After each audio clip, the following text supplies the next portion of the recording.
Salam sejahtera untuk kita semua. Pelajaran Sekolah Sabat dengan tema utama Istirahat dalam Kristus. Pelajaran ke-9, Ritme Perhentian. Selasa, 24 Agustus. Keadaan baru. Setelah 40 tahun mengembara di padang belantara, generasi baru, jika ada, dengan ingatan samar-samar tentang Mesir, telah tumbuh. Mereka memiliki pengalaman hidup yang sangat berbeda dari pengalaman orang tua mereka. Generasi baru ini telah menyaksikan kurangnya kepercayaan orang tua mereka, dan sebagai akibatnya, mereka juga harus mengembara di padang belantara sementara generasi orang tua mereka mati. Mereka mendapat hak istimewa untuk memiliki tempat kudus di tengah-tengah perkemahan mereka, dan dapat melihat awan yang menunjukkan kehadiran Allah melayang-layang di atas kemah suci. Ketika awan bergerak, mereka tahu bahwa sudah waktunya untuk berkemas dan ikut dari belakang. Awan ini yang memberikan keteduhan di siang hari dan cahaya serta panas di malam hari adalah pengingat tetap akan kasih dan pemeliharaan Allah bagi mereka. Apakah pengingat pribadi akan istirahat Sabat yang mereka miliki? Ketika kita membaca Keluaran 16 ayat 14 sampai 31, berlawanan dengan teologi populer, ayat-ayat ini membuktikan bahwa Sabat hari ke-7 mendahului pemberian hukum di Sinai. Apakah yang terjadi di sini? Makanan khusus yang disediakan Tuhan adalah pengingat setiap hari akan fakta bahwa Sang Pencipta menopang ciptaannya. Dengan cara yang sangat nyata, Tuhan menyediakan kebutuhan mereka. Setiap hari adalah mujizat dengan makanan muncul dan menghilang bersama matahari. Kapan saja ada orang yang mencoba menimbunnya untuk hari berikutnya, itu akan membusuk dan berbau. Namun, setiap hari Jumat cukup untuk 2 porsi, dan sisanya untuk dimakan pada hari Sabat tetap segar secara ajaib. Israel sekarang memiliki layanan tempat kudus dan semua hukum dan peraturan yang dicatat dalam imamat dan bilangan.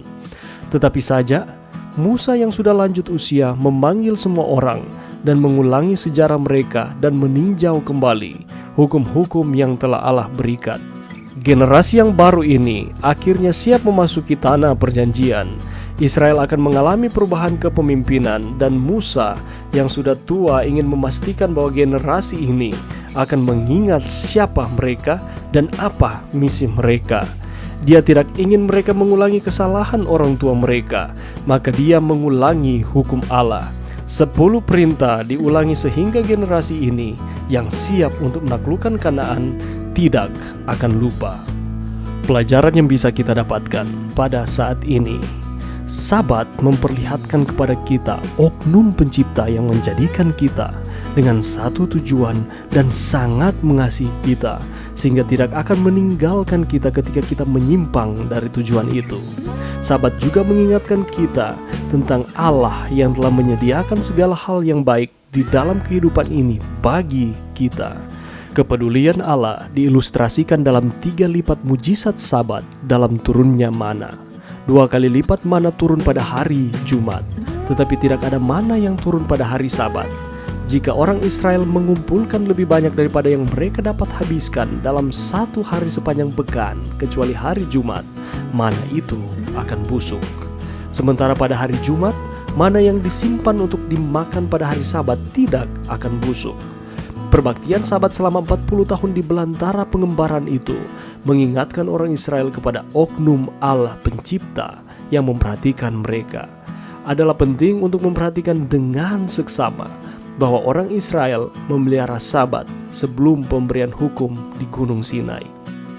Hukum Sabat dalam Keluaran 20 ayat 8-11 dimulai dengan kata ingatlah. Ini menunjukkan kembali kepada oknum Allah yang menciptakan dunia ini dalam 6 hari dan beristirahat pada hari ke-7.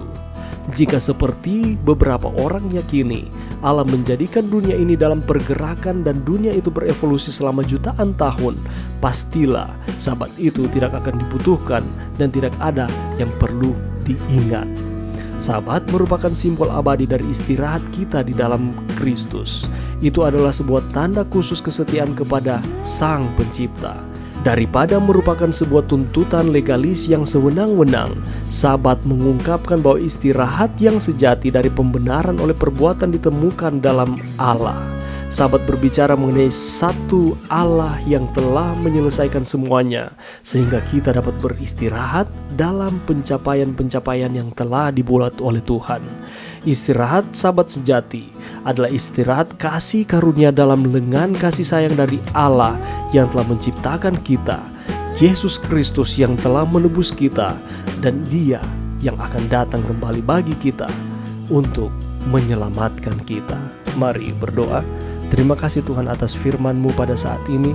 Biarlah dengan pengalaman dari bangsa Israel dapat menjadi pelajaran bagi kami bahwa Allah menghususkan satu hari untuk kami sucikan, kami berbakti, oleh karena di dalamnya akan ada banyak berkat yang kami akan dapatkan. Di dalam nama Yesus, amin.